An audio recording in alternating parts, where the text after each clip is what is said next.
Hello, and welcome to Mental Health Matters Podcast. I'm your host, Liz Lang, and I'm here with Dr. Mark Burton.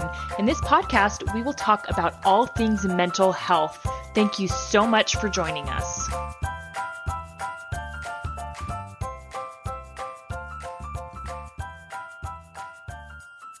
Hey guys, Liz Lang here with Dr. Mark Burton, and this week we're going to get into a book by Dr. John Gottman called The 7 Principles for Making Marriage Work. And John Gottman wrote this with Nan Silver, and so I thought we could start with a brief introduction of who John Gottman and Nan Silver are.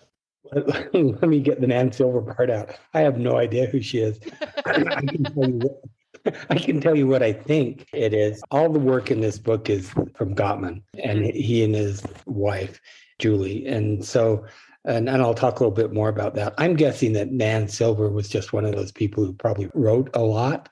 She's probably a good writer. And I think often people who are very busy, and he's pretty busy, and I'm sure he did a lot of editing, but I would guess that's her contribution because everything in this book comes from him and his research lab at the University of Washington. So I wish I could give you more on who Nan Silver is. I have no idea who she is. And in fact, on the outline, when you said, who is Nan Silver, I had never noticed that name. Oh, really? So I've had this book for, I don't know, probably, 15 years at least. Uh-huh.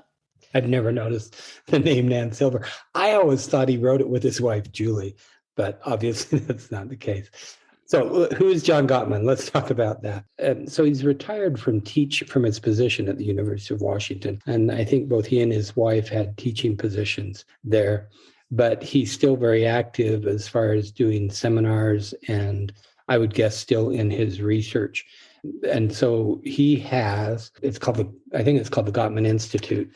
And he talked somehow at the University of Washington and giving him this apartment, which overlooks Lake Washington. And I've seen it in videos. And it is such a beautiful apartment. And I don't know if, Washington state itself is such a beautiful place. And then here you have this beautiful place on Lake Washington. And so what he has done for many, many years, his research looking at couples, he compares couples who are successful in their relationship with couples who are not. And what are the differences? And that's what we're going to start talking about tonight is some of the 7 principles that he has found that are really important for successful couples. But what he would do is he would take these couples and he'd put them in this apartment for the weekend. And he would hook them up to heart monitors. He did heart monitors. He as intrusive as this might be, he would capture their urine because he wanted to analyze it, for whatever's going on that way, for the stress hormones. He not only gave them assignments, and he videoed them. So they're being videoed the whole time, their interactions, but he's also taking, pulse and I think perspiration, everything in order to get an idea of what's going on physiologically with these couples. And so, the book, at the bottom of the book says, a practical guide from the country's foremost relationship expert. I think that's absolutely true, that he has really done such great research. And there are so many therapists that use his work. I've seen him and, done trainings with him, certainly more than any other person. And the first time, Chase was 10. So that's like 22 years ago. It was a long time ago. Lindy and I just did a weekend thing. And then I spent a whole week up in Washington at his place with a group of people. And then certainly other seminars. So I know his work pretty well. Here's what I think about it. He would like to portray it as a method of doing couples therapy. I have trouble with that. And I actually tried to do it with this whole assessment package that he has. But I think it's more, for me, it informs my work with couples.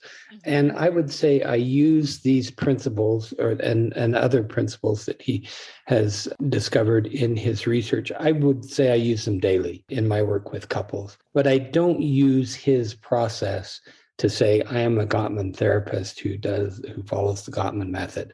And there are certainly many therapists throughout the country who do. I honestly don't see it as a method. I see it more as really important and useful information to inform my work with couples. I absolutely love this book. And I mean, I would recommend it to everyone listening because I think there's a lot in it that you can learn to strengthen your marriage. And if you have a good relationship, it's only going to make it better. In reading through this, there's a lot of things. So he has several questionnaires Mhm. throughout this book.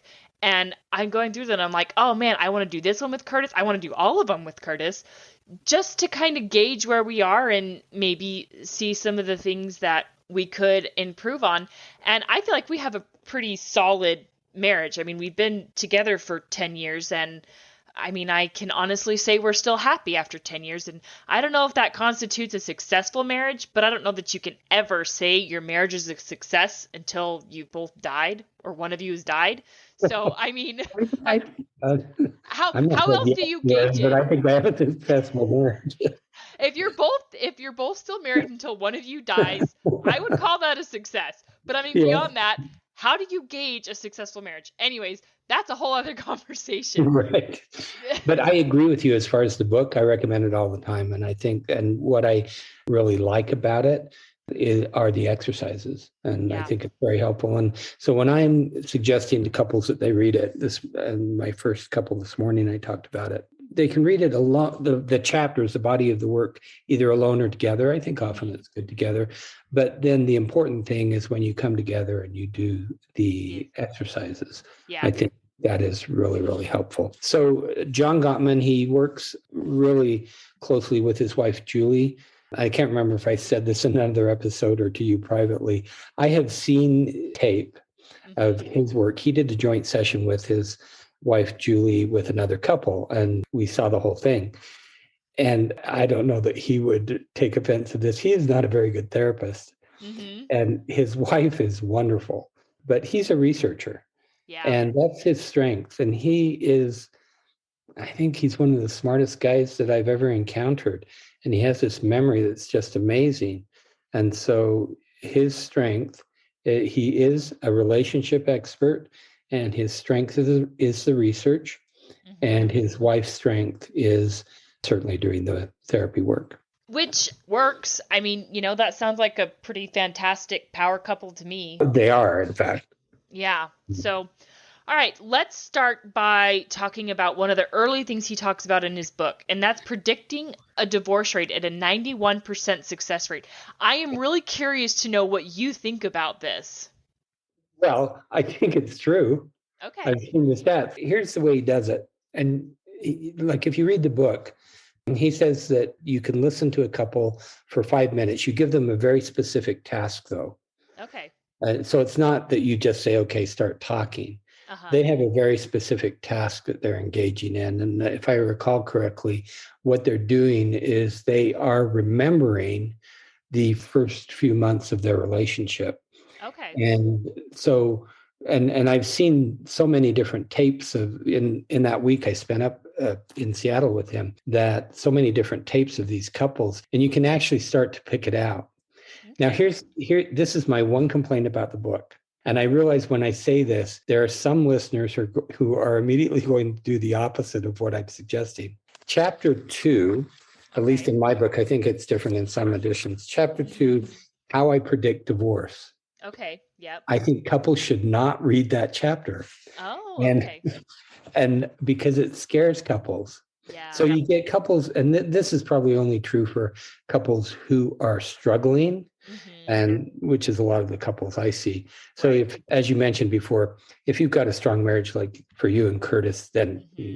go ahead and read the chapter because it could be interesting. But if you're struggling, and then he says, here's how I predict divorce, I've had too many couples that it just frightens them. And so what he's doing, I think, in that particular chapter is he's letting us know how smart he is, which Ah. he, which he is. I agree with him there, but I just think that it's not a very helpful chapter. So Okay. my suggestion, you can read chapter 1 where he describes what he calls it the love lab, which I think is Hmm. great, which is just the apartment on Lake Washington. So he describes I think how he's done the research. And then if you skip and go to chapter 3, then we start talking about love maps. So do you have any other questions about Gottman? No, but I do want to point out, so I'm not sure which edition you are reading, because in the book that I'm reading, it's chapter 3 is How I Predict Divorce. That's what I've picked up, because I think I have a very old edition. And when couples come in, we're off by a chapter. So just skip the chapter, whatever it is, on How I Predict Divorce. That's my suggestion to you. I know some of you listeners are probably going to go out and turn to that chapter to see what it is that I'm saying don't read about. But I don't think it's helpful at all. It doesn't, like the rest of the chapters, I think, are incredibly helpful. I think this one is not.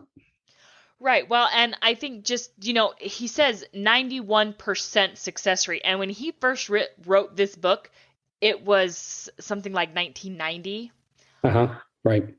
And so I think you also have to take into account that 91%, yeah, that's pretty big, but times change, relationships have changed, the world has changed. And just because you may fall into that 91% category initially, it doesn't mean you can't change it. Well, no, when he says 91%, he's talking about 91% accuracy. Right. And so out of all the couples that he sees, I don't think he says this to them. In fact, I'm pretty sure you don't say this he would, after that initial conversation, he could say, divorce or not divorce. I think that's all he's saying. So, and it's just the accuracy. And I believe him that he's pretty accurate, because once you start looking, well, actually, after all the years that I've done this with couples, I can sit with a couple, and after the first hour, I can be pretty certain about the outcome of their marriage. But it's not like I say to them, this is likely what's going to happen. It's just you can pick up on attitudes, and a lot of the things that you pick up on will go into, like the admiration and affection chapter. If there's no affection there and very little respect, that's a very tough marriage to save. And so there are just certain things that tend to stand out. Like the first chapter we're going to go into that he calls love maps. That's something that's pretty easily remedied. And so you get a couple, and if, they don't know each other's world, well, you teach them how to do that. With affection and respect, that is much, much more difficult, because the issues that prevent that from happening are much deeper. Okay, which makes sense. So let's go ahead and get into that, enhancing your love map. And there's a quote that he says in this book that I absolutely love, and I think it might be a subsection of this chapter, that's called "In Knowledge There Is Strength." And that makes so much sense from a relationship standpoint. Knowledge is power. The more you know about someone, the more you're going to understand them, the better you're going to be able to connect with them, the more you're going to be able to love them. So let's talk first, I guess, about, maybe backtrack a minute, and let's first talk about what a love map is. Okay, and let me just say, based on your statement, curiosity. Yes. I think I probably said that before, but that's the word I would use. It's what I try and help couples understand, that you need to maintain a lifelong curiosity about each other. Because even after 45 years with Lindy, there's still things, that we learn about each other. So love maps. Here's what a love map is, according to Gottman. Your knowledge of your partner's world, and it's all aspects of the world. What are the difficult things you're dealing with, say at work? Who are your friends? That type of thing. And for you with Curtis, I would guess you know each other very well. Am I close there? So this is one of the exercises that we did do, and we took the true or false section in here. Like mine it's called the Love Maps questionnaire. Yes. The first one is, I can name my partner's best friends. Yeah. Yep. So how'd you two do on that? Oh, I think we got like a 19 out of 20. Okay. See, and that would have been my guess. Yeah. But what might be surprising to you and some of our listeners is I do get couples in my office who have absolutely no idea what's going on in their partner's lives. And to me, it's shocking. And I try not to show my shock, but just, how can you live with someone, say for 10 years, and not really be interested in what their world is like? Yeah. And so I really believe this idea that he has as far as good marriages that are successful. I think the way we could frame it is there's a lot of curiosity about Mm-hmm. each other. And that is something you're doing every day. And later on in the book, we'll get into, he calls it bids for connection. Mm-hmm. And I think that once you figure out, how do you do that? And how do you make that bid for connection? And then how do you respond? To me, that's getting into your partner's world. And it could be just, oh, what's on your plate today? What are you doing? And, who are you having lunch with, or something like that. And if you go throughout your marriage and relationship and not interested, I Mm-hmm. mean, that's the underlying message you get is my partner's not interested, my spouse is not interested in me at all. And that doesn't feel very good. Yeah, I agree. And speaking to that, I think one of the things you need to learn as a partner is you need to learn to be interested in things that you maybe wouldn't originally be interested in. And Yes. and Curtis and I do this for each other. There's times where he's telling me about something. A good example is gaming. He's a video gamer and it's something that he really enjoys doing, and he likes to share that with me. And it can be really easy for me just to tune it out and ignore it because it's not something I'm interested in. But I engage with him in it anyways because I know it's important to him. And he does the same thing for me when there's something that I'm talking about that he's maybe not that interested in. He still engages anyways. And I think that that's a very important skill to learn. It's incredibly important. And so that's one of the things that I certainly run into with couples that come into my office and they're struggling is, one partner may say, well, I have this interest in that. And then the other one will say, well, I have no interest whatsoever, so I don't want to talk about it. Mm-hmm. Right there that there's some difficulties. But again, from my perspective, that is a solvable problem Yeah. that you can learn how to be curious and you can learn how to be interested in the other's world. And Mm-hmm. so one of the things that I know we've talked about in previous episodes is that I think one of the things that's so important in marriage is that we feel seen and heard and acknowledged by our partner. Mm-hmm. And so one of the ways, it's kind of a basic way that you can do that is just to know your partner's world. So we've talked about that in the past in terms of being able to listen and validate and have empathy. Yeah. But I think this is maybe equally important is you've got to show interest and curiosity in your partner's world. Yeah. But I think Yeah. you can learn how to do that. I think that sometimes I don't know that this is more men or women. It's just sometimes you get selfish people. I don't want to spend my time talking about something I'm not interested in. That, selfishness in a marriage doesn't work very well. And I can say that it is something that Curtis and I did learn. I've never been very much into video games, and there's certain things that that I talk about that he's not interested in. Early on, when he would try to talk about video games, I would just try to kind of rush through the conversation, like try to get through it just to talk about something else. And as we've gone on, I've learned to better engage with him and try to better connect with him about it. And he does the same thing for me when there's something that maybe he's not that interested in. He still tries to connect anyways because it's a way for us to show I care about you, I love you, and I want a connection with you is really what it comes down to. Right. And how does he do with politics? Because I know you love you're so interested in politics. Does he share that or does he, stretch his boundaries and say, tell me about what you're thinking on politics, Liz? So, yes, he actually used to be a little bit more political than I am originally, but in the last 2 years, I've really engaged in politics and I love it. It's my hobby. Other than podcasting, politics is my hobby. Overall, yeah, he's good about engaging in politics with me. Good. And, he may not have, well, he probably doesn't have as strong as interest in you, but it's the willingness to put forth the effort to be present that sends the message, Yeah, I care about you. yeah. I think we should talk just briefly about the exercises. So maybe we mentioned this before, but in every chapter of these 7 principles, there are going to be exercises that Mm-hmm. the couples can do. And so I think it's really important that you do them together. Now, as I was just reviewing these exercises in this chapter about love maps, there are Mm-hmm. actually quite a few. Yes. And I would guess that a couple is not going to get through these in one sitting. And so you shouldn't read this chapter and then have the expectation that you'll get through all of the exercises. But I really think it's important. I think they're all good. Hmm. And so I think it's important to just take as much time as you need. There's no rush in getting through the book.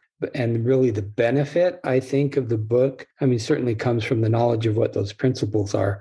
But I think it's in the real benefit of the book comes from doing these exercises. And so now some couples, some of these exercises, they're going to ask you to write some things about your families of origin, history, things like that. That can be difficult for people, but I think it's especially difficult for men. But I Hmm. think it's really critical because it can open that door then to really a deeper emotional connection. And so I really like the way he has placed this chapter on love maps as the first chapter, Hmm. because I think it sets a tone, I think. Yeah. If couples really follow through with this, it sets a tone for the rest of the book. And it really gets you into learning about the things that are important in your partner's life, their emotional world. I think it's a great chapter, really do. I think it's also maybe one of the easier principles to implement. I think it's very easy to learn. It's Mm-hmm. or easily correct if that's been a problem in your marriage, or if you've maybe lacked an interest in one another. It's so easy just to change it. Yeah, I agree. Okay, so let's go on to nurture your fondness and admiration. So there was another quote that I really liked from this one, and it says, "Fondness and admiration are two of the most crucial elements in a rewarding and lasting relationship." And I think that's so true. Fondness and admiration. I mean, your spouse should be your number one person. I mean, your spouse should be your absolute favorite person. I think that's important. So, the interesting thing to me is if you talk to couples about how they met, the vast majority of them would say that in the early, months or years of their relationship, they had that fondness and admiration. Yes. And so one of the things that at least that I try to do with couples is to help them pinpoint what changed, when did it happen? And Hmm. it's usually not a discrete event, meaning, one day I admire you and the next day I don't. Yeah. It's more a continuation, over the years. It's somewhat subtle as it happens. And you wake up one day and you kind of realize, wow, I don't really admire my spouse anymore. I'm not that fond.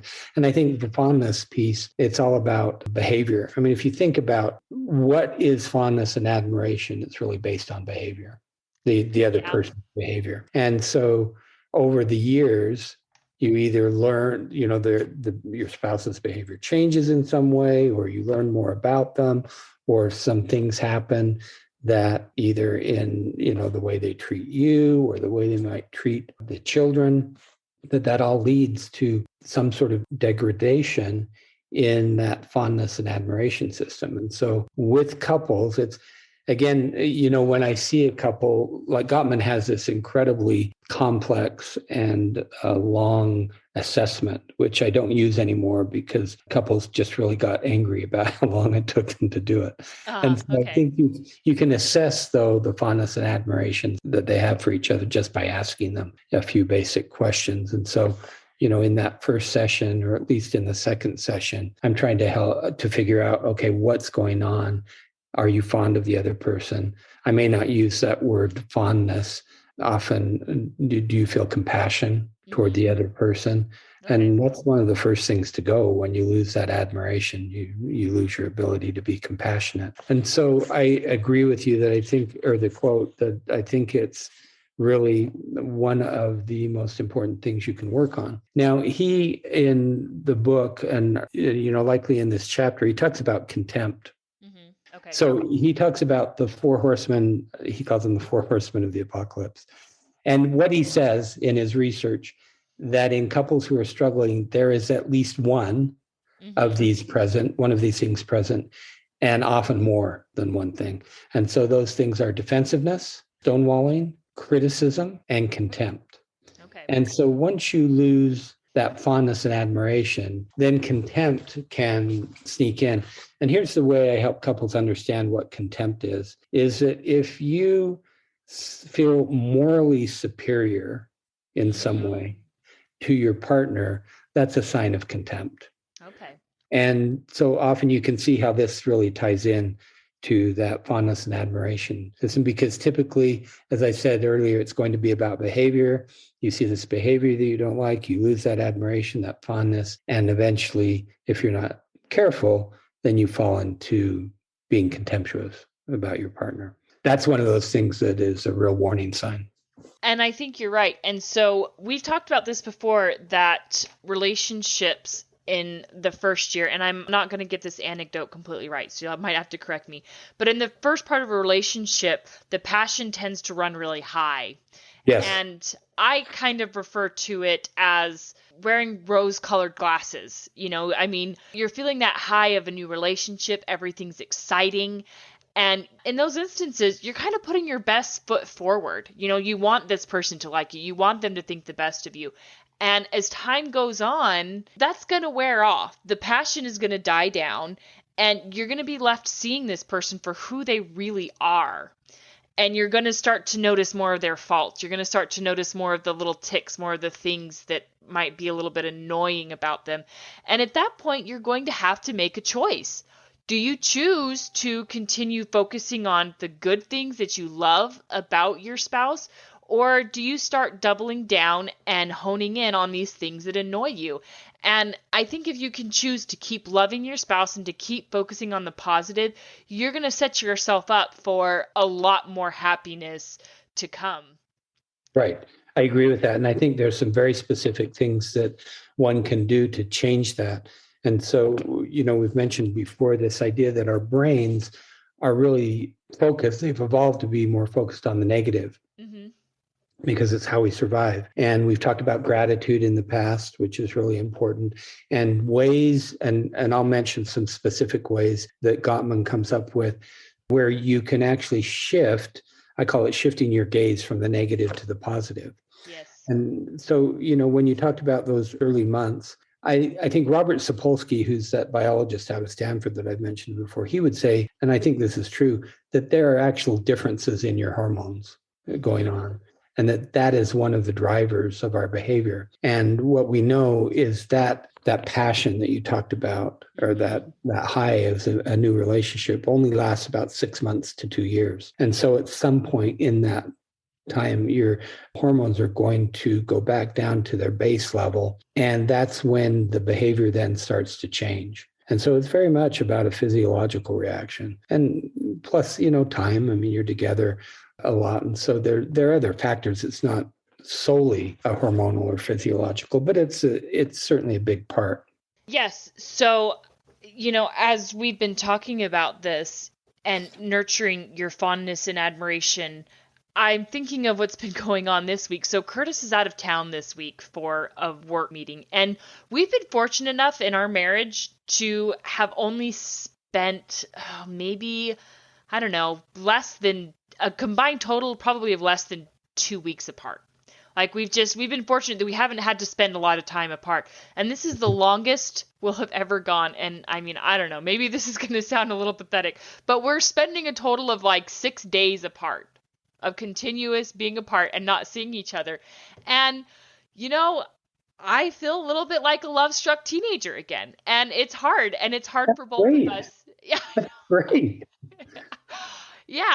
And on the one hand, I'm like, well, it's nice to know that we still miss each other like this. But on the other hand, I don't know, maybe I shouldn't feel this way, but a part of me. There's no other hand to it. I mean, appreciate that you miss each other. I think that's wonderful. That's really great. We do. And, and I was thinking back to, knowing your love map, even though we've been apart, I mean, we've been talking as often as we can in the time that he's been gone. And we're both already really looking forward to coming home. Yeah. And, and part of it is he knows and understands that I'm doing a lot more. I mean, I'm a single parent for the week, and that adds a lot of stress, and he recognizes that. And, I mean, we really miss each other. And I think it because we've nurtured our fondness and admiration. And I think one of the other things that we do well is we nurture our gratitude. You're talking about how we've been, from an evolutionary standpoint, our minds are kind of predisposed to focus on the negative, and that's so easy to do. And one of the things that I make it a point of doing is when I get frustrated, or if I start to get into this cycle of, oh, Curtis is doing this, or he's doing this and this and this, and I don't like it, or I wish he would do more of this, I change that and focus on, think about what he does do. Mm-hmm. And it's worked incredibly well in our marriage. I want to go over just a couple of these exercises, and mention them really briefly. So the first exercise in this chapter, and I'm assuming in the other versions of this book, it's called the I appreciate exercise. And I use this all the time. And so if you're looking at that, there are, at least in this book, 72 different qualities that can describe your partner. And I will do this in session often. I'll hand this list to the people. If you pick up that there's no admiration or fondness, you know that at some point there was. Mm-hmm. So what I want to do is either rekindle that or see if, can they get it back? And what's interesting is, so here's briefly what it is. I do it probably 2 or 3 times with each person. And so I have them pick out one of these like words. So I'll just read some: loving, sensitive, brave, intelligent, thoughtful, playful, caring, exciting, powerful. So they're just words that you could use to describe your partner. And I say, pick one, and it doesn't have to be the number one thing. It's just one that you can think about. And then here's the important part. The important part is then you come up with very specific details or incidents where you saw that particular quality in action. And so it's not just saying, I think you're really tender. And the important part is, and here's how I experienced your tenderness. Do you remember last week when you did this and this and this? To me, that was really tender. So it's saying, here's what I appreciate about you, and here's where I experienced it.